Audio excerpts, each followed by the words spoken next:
সমস্ত পুণ্যাত্মাকে অডিও শোনার জন্য আহ্বান জানাচ্ছি। তার আগে যারা এই চ্যানেলকে সাবস্ক্রাইব করেছেন, যারা এই চ্যানেলের অডিওকে লাইক করেছেন, শেয়ার করেছেন এবং অডিওতে যুক্তিপূর্ণ কমেন্ট করেছেন, আমি সকলের কাছে কৃতজ্ঞ। আমি এই অডিও ডেসক্রিপশনে দুটো ফেসবুক গ্রুপের লিঙ্ক দিয়ে দিচ্ছি। একটার নাম অহম ব্রহ্মাস্মি, যেটা আধ্যাত্মিক গ্রুপ, যাতে লোকনাথ ব্রহ্মচারী বাবা, বাবাজি মহারাজ এবং তৈলঙ্গ বাবার একত্রে ছবি আছে। আর একটা গ্রুপ হচ্ছে যার নাম আধ্যাত্মপথে জ্যোতিষচর্চা, তাতে একটা রাশিচক্রের ছবি আছে। আপনারা চাইলে এই দুটো গ্রুপে জয়েন করতে পারেন আপনাদের জ্ঞান বর্ধনের উদ্দেশ্যে।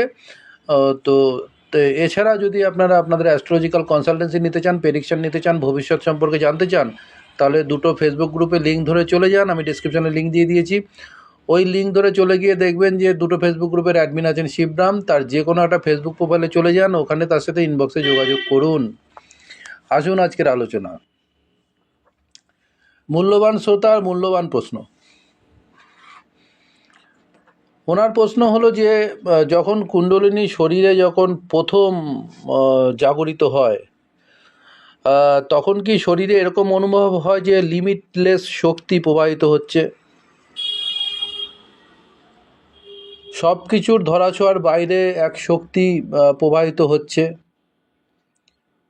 পরে আবার এই প্রশ্নটা করেছেন, যখন প্রাকৃতিক উপায়ে কুণ্ডলিনী যখন জাগরিত হয়, তখন কি সেই শক্তির প্রবাহটা কি কম থাকে? আবার প্রশ্ন করেছেন, আর যখন 15 থেকে 25% এনার্জি বৃদ্ধি পেতে থাকে, তখন কি কুণ্ডলিনী মুখ, কান, চোখ ইত্যাদি দিয়ে বের হয়? এটাকে তারপরে বলেছেন, এটা কি খালি কুণ্ডলিনী নাকি পূর্ণ কুণ্ডলিনী? ভালো প্রশ্ন করেছেন। দেখুন, প্রশ্ন হচ্ছে যে সব কিছুরই কম আছে, বেশি আছে। যখন কোনো শক্তিকে আপনি ভেতর থেকে বা যে কোনো শক্তির পথে যখন আপনি বাধা হয়ে দাঁড়াবেন, তখন ওই শক্তি পুরোপুরিভাবে ফ্লো হতে পারে না। পুরোপুরি ফ্লো হতে না পারলে কি হতে পারে, সে যদি শক্তি হয় তাহলে সে কিছু অংশ, শরীরের কিছু অংশ নষ্ট করে সে এগিয়ে যেতে চাইবে, কারণ কুণ্ডলিনী এনার্জি কিন্তু খুব শক্তিশালী একটা এনার্জি। এবার আপনার প্রশ্ন হচ্ছে, যখন কুণ্ডলিনী প্রথমে যখন প্রবাহিত হতে থাকে, শরীরের লিমিটলেস শক্তি কি অনুভব হয় বা প্রবাহিত হয়? দেখুন, প্রথমত যখন হঠাৎ করে যদি কারোর কুণ্ডলিনী জেগে যায়, তাহলে সেক্ষেত্রে কিন্তু সেটা মানে বিপদ ঘটতে পারে। বিপদ ঘটতে পারে কেন বলছি? হঠাৎ করে কুণ্ডলিনী জাগলে কুণ্ডলিনীর যে বৈশিষ্ট্য, সে কিন্তু ওপর দিকে চড়তে চাইবে, মূলাধার থেকে সে ওপর দিকে চড়তে চাইবে। আর যখনই ওপর দিকে চড়তে চাইবে, আপনি তো সাধন ভজন করেননি এতদিন, শরীরে অনেক জায়গায় বন্ধ হয়ে আছে বদ্ধদ্বারে কুণ্ডলিনী মানে এত জোরে ধাক্কা দেবে যে দ্বারের ওয়াল হয়তো ভেঙে চুরে যাবে। ওয়াল ভেঙে চুরে যাওয়া মানে কি? শরীরের নার্ভাস সিস্টেমের সমস্যা হয়ে যাবে। শরীরের নার্ভাস সিস্টেমে মানে শরীরের শুধু আমাদের বডির কথা বলছি না, আমাদের মস্তিষ্ক নার্ভাস সিস্টেম ধ্বংস হয়ে যেতে পারে, নষ্ট হয়ে যেতে পারে, মস্তিষ্কে বিকৃতি আসতে পারে হঠাৎ করে, যাদের কুণ্ডলিনী জেগে যাবে। তো আমার কাছে দুটো এরকম এক্সাম্পল আছে, আমি মানে বাস্তবিক অভিজ্ঞতা থেকে আমি বলছি। হঠাৎ করে কুণ্ডলিনী জেগে যাওয়ার ফলে সে এখন নার্ভের ওষুধ খায়। নার্ভের ওষুধ বন্ধ করলে তার বিভিন্ন রকম মানসিক সমস্যা হতে থাকে। তো এছাড়া নার্ভের ওষুধ মাঝে মধ্যে খেয়েও তার মোটামুটি সে আগের মতো কিন্তু নেই। যাই হোক, এরকম হয়। এবার প্রশ্ন, প্রথম যখন শক্তি সঞ্চয় মানে প্রবাহিত হয়, তখন মনে হয় বিশাল শক্তি একটা কোনো কাজ করছে। পুরোপুরি শক্তি নাও কাজ করতে পারে, পুরোপুরি শক্তি আনব্লক নাও হতে পারে, কিন্তু মনে হবে যে খুব শক্তি প্রবাহিত হচ্ছে। কেন মনে হবে? আমরা যখন প্রথম কিছু এক্সপিরিয়েন্স নেই, তখন মনে হবে কি না কি হয়ে গেল, বিশাল কিছু হয়ে গেছে। যেরকম কেউ ধরুন যখন গান গাইতে শুরু করে, তখন তার সাথে সে ধরুন গান গাইছে, প্রথমে যে তবলাবাদক তার সাথে যেই তবলা বাজাতে শুরু করলো, সে মনে করতে শুরু করলো সারা বিশ্বের মনে হচ্ছে সব থেকে শ্রেষ্ঠ গায়ক হয়ে গেছে সে। এরকম মনে হয়, মানে কত বড় আমি গাইয়ে হয়ে গেছি, এরকম কিছুদিন বা কিছুক্ষণের জন্য মনে হতে পারে। কিন্তু যখন অভ্যাসে পরিণত হয়ে যাবে, তখন ওগুলো আর পুরো নগণ্য মনে হয়, ওসব কোনো ব্যাপারই না। তাহলে প্রথম নতুন এক্সপিরিয়েন্স যখন আসে আমাদের জীবনে, আমরা নিজেদেরকে অনেক কিছু বড় ভেবে ফেলতে পারি, মনে করতে পারি। যেরকম দেখবেন যে এখন যারা সামান্য একটু মূলাধার হয়তো পরিষ্কার হয়েছে, তারা নিজেদেরকে খুব বড় যোগী, সাধক ইত্যাদি অনেক কিছুই তারা ভেবে ফেলেন বা ভেবে ফেলছেন। কিন্তু আসলে প্রকৃত অর্থে অর্থে হয়তো তার কুণ্ডলিনী চক্রের যে মূলাধার চক্রেই তার এনার্জি, এখনও অনেকাংশেই মূলাধার চক্রে তার এনার্জি পড়ে আছে। তো যাই হোক, তো প্রথম প্রথম যদি নতুন কিছু আমাদের জীবনে এক্সপিরিয়েন্স করি, তাহলে আমরা অভিভূত হয়ে পড়ি, মনে বড় কিছু পেয়ে গেছি। কিন্তু ওই এক্সপিরিয়েন্স যখন প্রত্যেক দিন করতে থাকি, তখন সেটা যখন হ্যাবিচুয়েট হয়ে যায়, তখন ওটা এত নস্যি মনে হয়, একদম এত নগণ্য। আমি আরও কিছু চাই, এ তো কিছুই না। ঠিক আছে, প্রথমে বিন্দু সম পেলে মনে হবে আমি কোনো রকম বিশাল কিছু পেয়ে গেছি, তারপরে মনে হবে এ তো কিছুই না, আরও আমাকে এগিয়ে যেতে হবে, এটা কিছুই না।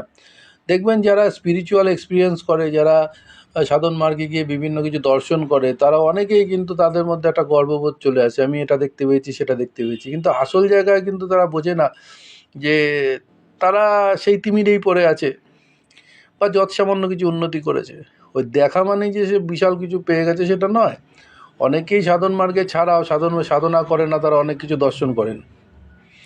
ঠিক আছে, এর পিছনে আমি একটা অডিও দিয়েছিলাম, তার পিছনে আমাদের অ্যাস্ট্রোলজিক্যাল একটা সংযোগ আছে। কেতুর দশা, বা কেতু যদি লগ্নে থাকে চন্দ্রের সাথে থাকে, রাহুর যদি থাকে লগ্নে থাকে চন্দ্রের সাথে থাকে, এবং রাহু বা কেতু নির্দিষ্ট একটা জায়গায় থাকলে, বা চন্দ্রের সাথে কেতু, চন্দ্রের সাথে রাহু, বা যে কোনো আমাদের অনেক যোগ আছে, সেই যোগগুলোর মধ্যে কোনো যোগ যদি তাদের কারোর মধ্যে থাকে, বিনা সাধনায় তারা অনেক কিছু দর্শন করতে পারে। আবার যোগ নেই তো সাধনা করে করেও অনেক সময় দর্শন হয় না। কিন্তু সাধনার মূল লক্ষ্য হচ্ছে নিজেকে পরিবর্তন করা, নিজেকে জানা, নিজেকে চেনা, নিজেকে অনুভব করা, বোধ শক্তিটাকে পরিপক্ক করা, এটাই সাধনার মূল উদ্দেশ্য। দর্শন যেটা হয় সেটা অনেক ধরনের মায়া, বিভ্রম, অনেক কিছুই হতে পারে, আবার সত্যতাও থাকতে পারে, সব কিছুই থাকতে পারে। কিন্তু তাই বলে দর্শন মানেই যে আমি সিদ্ধি লাভ করলাম, সেটা কিন্তু নয়।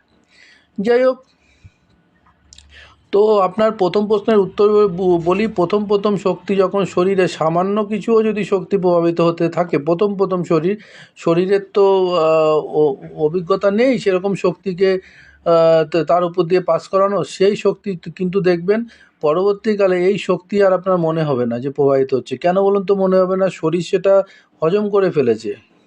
শরীর যদি হজম করে ফেলে, তাহলে শক্তি প্রবাহ মনে হয় না। তার মানে বুঝতে হবে আপনার নার্ভাস সিস্টেম বেশ স্ট্রং আছে। নার্ভাস সিস্টেম যার যত স্ট্রং, শরীরের ভেতরে শক্তি প্রবাহ সে তত কম অনুভব করবে। আর যদি নার্ভাস সিস্টেম উইক থাকে, নার্ভাস সিস্টেম স্ট্রং থাকলে প্রথম হয়তো 1-2 দিন এক্সপিরিয়েন্স করলো শরীরে শক্তি প্রবাহ হচ্ছে, তারপরে কিন্তু খুব তাড়াতাড়ি সেই এক্সপিরিয়েন্সটা শেয়ার করবে না, কারণ তার নার্ভ সেগুলো কিন্তু বহন করতে শিখে যাবে। কিন্তু যার নার্ভাস সিস্টেম দুর্বল আছে, সে কিন্তু বিভিন্ন ধরনের এক্সপিরিয়েন্স অহরহ সে করতেই থাকবে। শরীরে গরম লাগবে, শরীরে ঠান্ডা লাগবে, শরীরে এনার্জি বা প্রবাহিত হচ্ছে, সে সবসময় এটা তার অনুভব হয়। ঠিক আছে, তার মানে সে যেটা কিন্তু বুঝতে হবে, তার কিন্তু আধার একটু হলেও দুর্বল আছে। ভেতরে সব কিছু কাজকর্ম করলে ওপর থেকে যদি আপনি অনুভব করতে থাকেন, তাহলে জানবেন আপনার শরীরের আধার দুর্বল আছে। আর যদি অনুভব না হয়, কিন্তু আপনি বুঝতে পারছেন আপনি পরিবর্তন হয়ে যাচ্ছেন, তাহলে বুঝবেন আপনার আধার যথেষ্ট শক্তিশালী। ক্লিয়ার হয়ে গেছে? সুতরাং অনুভব, অনুভূতি, দর্শন, এগুলো যদি আপনার শরীরে দিয়ে যদি আপনি যদি অনুভব করতে থাকেন অহর্নিশি, তাহলে তাহলে আপনার আধার একটু হলেও দুর্বল আছে। অনেকে দেখবেন যারা সাধক সাধিকা ছিলেন, তারা একটুতেই তারা সমাধিস্থ হয়ে যেতেন, একটুতেই সমাধিস্থ হয়ে যেতেন। এই যে একটুতেই যারা সমাধিস্থ হয়ে যান, তাদেরও আধার কিন্তু দুর্বল আছে। আধার স্ট্রং যাদের আছে, তারা একটুতেই সমাধিস্থ হন না, তাদের মধ্যে লোড নেওয়ার ক্ষমতা থাকে, ক্যাপাসিটি থাকে। ঠিক আছে, তো এই বিষয়গুলোকে বুঝতে হবে। কিন্তু অনেকে ভাবেন সমাধিস্থ হয়ে যায়, মাঝে মধ্যেই সমাধিস্থ হয়ে যায়, কত বড় সে যোগী সাধক। অ্যাকচুয়ালি সেটা নয়, যুক্তিতে ব্যাপারটা বুঝতে হবে। আমি যদি কোনো কিছুতে, এখনকার দিনে যারা সাধক সাধিকা আছে দেখেছি যে একটু একটু যদি তারা হয়, তারা কিরম যেন ভেবা চেকার মতো তাকিয়ে থাকে করে। কিন্তু আগেকার দিনে সাধক সাধিকাদের দেখেছেন, তারা সাধারণ নর্মাল জীবনযাপনই পালন করতো। এখন একটু হলে হ্যাঁ ভেবা চেকার মতো তাকিয়ে থাকে, আকাশের দিকে তাকিয়ে থাকে। কত বড় সাধক সাধিকা তারা। তো ক্ষমতাটাকে নিতে হবে। আমি কারো কিছুরই কাউকে দোষ দেওয়া যায় না। ব্যাপারটা কি বলুন তো, যে কলিযুগ হচ্ছে, কলিযুগে হচ্ছে অন্নময় প্রাণ। সত্যযুগে আমাদের যে শরীরে হাড় ছিল না, হাড়ের মধ্যে প্রাণ থাকতো। সুতরাং সত্যযুগে যদি আপনি অনেক দিন উপবাস করে থাকতেন তাতে কিছু যায় আসতো না। তো এগুলো হচ্ছে কালের ধর্ম। সুতরাং কাউকে দোষ দেওয়া যায় না, কাউকে দোষ দেওয়া যায় না সাধন মার্গে। কিন্তু প্রশ্ন হচ্ছে যে ভেতরের যে সত্তাটা আছে সেই সত্তাটাকে পরিবর্তন করাই আমাদের মূল উদ্দেশ্য। ভেতরে যদি বৈরাগী ভাব যদি না আসে না, সত্যি কথা বলছি আমি, হাজারো আপনি সাধনায় এক্সপিরিয়েন্স করুন না কেন, হাজারো আপনি অ্যাস্ট্রাল ট্রাভেল করুন, তাও আপনার তাও খুব একটা কিছু হয়নি উন্নতি। ভেতরে বৈরাগ্য যদি না আসে তা আপনার উন্নতি কোত্থেকে হলো? ভেতরে যদি চাহিদা থাকে, আপনার উন্নতি, বিশেষ উন্নতি করতে হলো। কিছু সামান্য উন্নতি অবশ্যই হয়েছে যখন আপনি অ্যাস্ট্রাল ট্রাভেল করতে পারছেন, অনেক কিছু আপনার জীবনের যত ঝঞ্ঝাট ঝামেলা অনেকটাই কেটে গেছে। আপনার অন্ন বস্ত্র বাসস্থানের কোনো ইসে নেই, অসুবিধা নেই। আপনি নিশ্চয় আপনি আনন্দ, সুভোগ বিলাসিতায় আপনি জীবন সুন্দরভাবে অতিবাহিত করতে পারছেন। এইসব আছে। এগুলো হচ্ছে রজগুণাশ্রিত আধ্যাত্মিকতা। আধ্যাত্মিকতাও তিন প্রকারের: সত্যগুণাশ্রিত, রজগুণাশ্রিত, তমগুণাশ্রিত। সুতরাং সত্যগুণাশ্রিত হচ্ছে ত্যাগ তিতিক্ষা বৈরাগ্য, রজগুণ হচ্ছে ভোগ করব, আবার সুন্দর করে জীবনটাও কীভাবে সুন্দর করে কাটানো যাবে সেটাও আমি মানে অপরকে বলবো। আর তমগুণাশ্রিত আধ্যাত্মিকতা হচ্ছে ব্ল্যাক ম্যাজিক, ঠিক আছে, ওই আপনার কালা জাদু, ঠিক আছে, কালা জাদু করে বিভিন্ন রকমভাবে। এবার তিনটে আধ্যাত্মিকতার মধ্যে একটা পজিটিভ দিক আছে। আপনি যদি তমগুণাশ্রিত আধ্যাত্মিকতার সাথে যদি আপনি কানেক্ট করে যদি আপনি মানুষের ক্ষতি করতে চান, তাহলে সেটা নেগেটিভ আপনি কর্ম করছেন। আবার তমগুণকে সহায়তা করে মানুষের যদি উপকার করতে করেন, তাহলে আপনি শুভ কর্ম করছেন। সব কিছুরই পজিটিভ নেগেটিভ দিক আছে, ঠিক আছে। তো এই হচ্ছে ব্যাপার। যেরকম আরও একটা এইসব কথা বলছি, ধরুন আপনি সত্যগুণাশ্রিত কোনো সাধক সাধিকা, আপনার সামনে কেউ লাঞ্ছিত হচ্ছে, উৎপীড়িত হচ্ছে, আপনি সত্যগুণাশ্রিত, আপনি মানে প্রতিবাদ করতে আপনার যে প্রতিবাদ করার যে ফোর্স, ক্ষমতা, সেটা কিছুটা হলেও শান্ত ভাব আছে। কিন্তু এইখানে যদি কোনো তমগুণাশ্রিত কোনো সাধক সাধিকার সামনে যদি এটা হয়, সে কিন্তু তাকে প্রোটেক্ট করতে পারবে, রক্ষা করতে পারবে। তমগুণের এটাই কিন্তু একটা পজিটিভ দিক, ঠিক আছে। তমগুণ প্রোটেকশন দিতে পারে। তো সব কিছুরই পজিটিভ দিক আছে, নেগেটিভ দিক আছে। আপনার বাড়িটাকে আপনি যদি রক্ষা করতে চান, তাহলে কি আপনি ওই খুব নরম মনের মানুষকে দিয়ে আপনার বাড়ি রক্ষা করতে পারবেন না।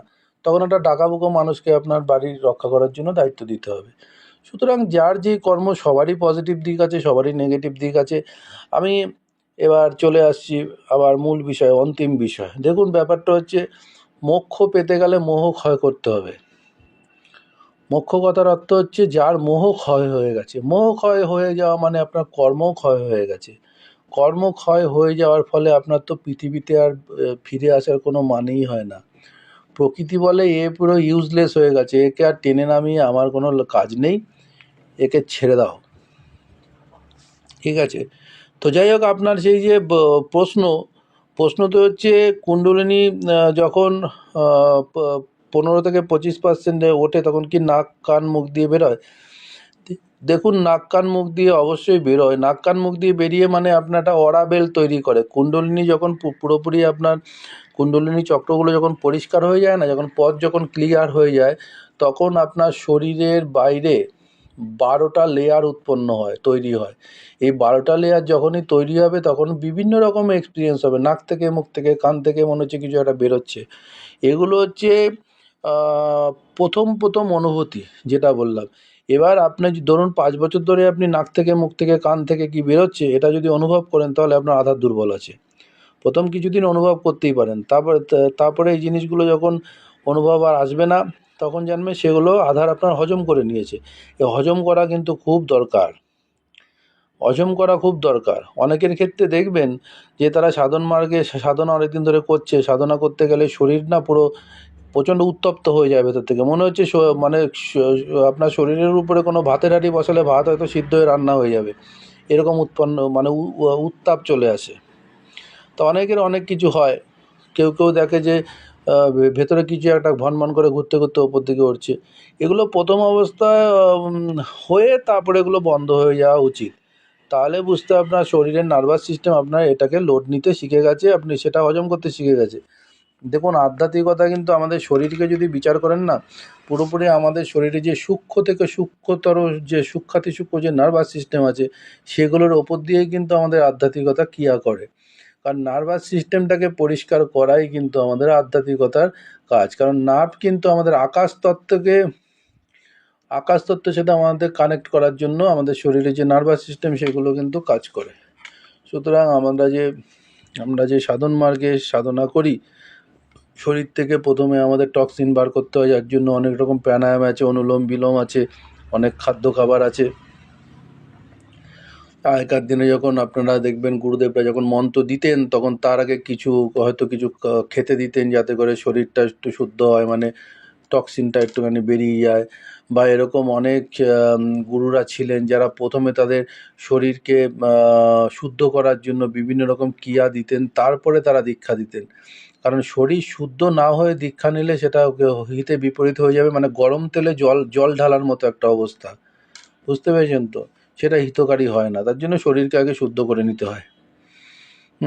আর পুণ্য কুণ্ডলিনী যদি আপনার ওপেন হয়ে যায়, আপনি যদি তাকে ধীরে ধীরে কুণ্ডলিনী ওপেন হওয়া ভালো। হঠাৎ করে যদি কুণ্ডলিনী পুরো আনব্লক হয়ে যায়, তাহলে আপনার শরীরের অনেক অঙ্গকে সে ড্যামেজ করে দেবে। ঠিক আছে? আর যদি আপনার পথ পুরো পরিষ্কার থাকে, হঠাৎ করে আনব্লক হয়ে গেল, তাহলে কি হবে বলুন তো? আপনি তাহলে উন্মাদগ্রস্ত হয়ে যাবেন, আপনি সংসার ত্যাগ করে বেরিয়ে যাবেন। পুরো কুণ্ডলিনী আনব্লক অনেক উচ্চকোটির সাধু সন্তরও হয় না, কারণ পুরো কুণ্ডলিনী আনব্লক হয়ে গেলে আপনি সব সময় কিন্তু ওই সমাধিস্থ অবস্থাতেই থেকে যাবেন। ঠিক আছে? তো এবং শুধু তাই নয়, সহস্রার চক্র পুরো খুলে যাওয়া মানে আপনার সংসারে থাকতে আর ইচ্ছা করবে না। সংসারে থাকলেও আপনি ইউজলেস হয়ে যাবেন। সংসারের আপনার যারা সদস্য আছে, আপনাকে দিয়ে কিচ্ছু করাতে পারবে না তারা। কোনো কাজ-বাজ কিচ্ছু করাতে পারবে না। আপনি ওই জগতের মধ্যেই পড়ে থাকবেন, 100% পড়ে থাকবেন। আর কেউ তো এই সংসারে সে থাকতেই চাইবে না। সে ওই পাহাড় পর্বত, হিমালয় ওইসব দিকে তার চলে যেতে মন করবে। তো এই হচ্ছে ব্যাপার। 15 থেকে কুণ্ডলিনী আস্তে আস্তে আনব্লক হলে, এই 10, 15, 20, 25 এরকম করলে, তাহলে কী হবে বলুন তো? আধারটা আস্তে আস্তে তৈরি হতে কুণ্ডলিনীটা জাগে। কিন্তু পূর্ণ কুণ্ডলীর কথা বলবেন না, পূর্ণ কুণ্ডলিনীও অনেকেরই খোলে না। ঠিক আছে? অনেক আচ্ছা সাধু সন্তরও পূর্ণ কুণ্ডলিনী খোলা নেই। পূর্ণ কুণ্ডলিনী খোলা মানে তার চেতনা সব সময় সহস্রারের মধ্যেই থাকবে। সহস্রারের মধ্যে চেতনা যদি সবসময় থাকে, তো কী হবে বলুন তো? সে তো নির্বিকল্প সমাধিতে চলে গেছে। সেই সমস্ত সে তখন বলুন তো কী হবে? আপনাকে মাটি চাপা দিয়ে, আপনাকে একটা ভেতরে একটা অন্দরমহলে একটা ঘর বানিয়ে মাটি চাপা দিয়ে রেখে দেবে, যেটা আগে করতো। কারণ আপনি তো কিছু কথাও বলতে পারবেন না। আপনি হচ্ছে মানে ডাক্তারি পরিভাষায় আপনি একজন মৃত ব্যক্তি হয়ে যাবেন। ঠিক আছে? তো যাই হোক, যাওয়ার আগে এই অডিও ডেসক্রিপশনে আমি একটা ইনস্টাগ্রাম অ্যাকাউন্টে আমি লিঙ্ক দিয়ে দিচ্ছি, স্মল লেটারে অম্বুবাসী 369। আপনারা চাইলে সেটা ফলো করতে পারেন, সেখানে আমি আধ্যাত্মিক পোস্ট করি। সবাই ভালো থাকুন। আসলাম।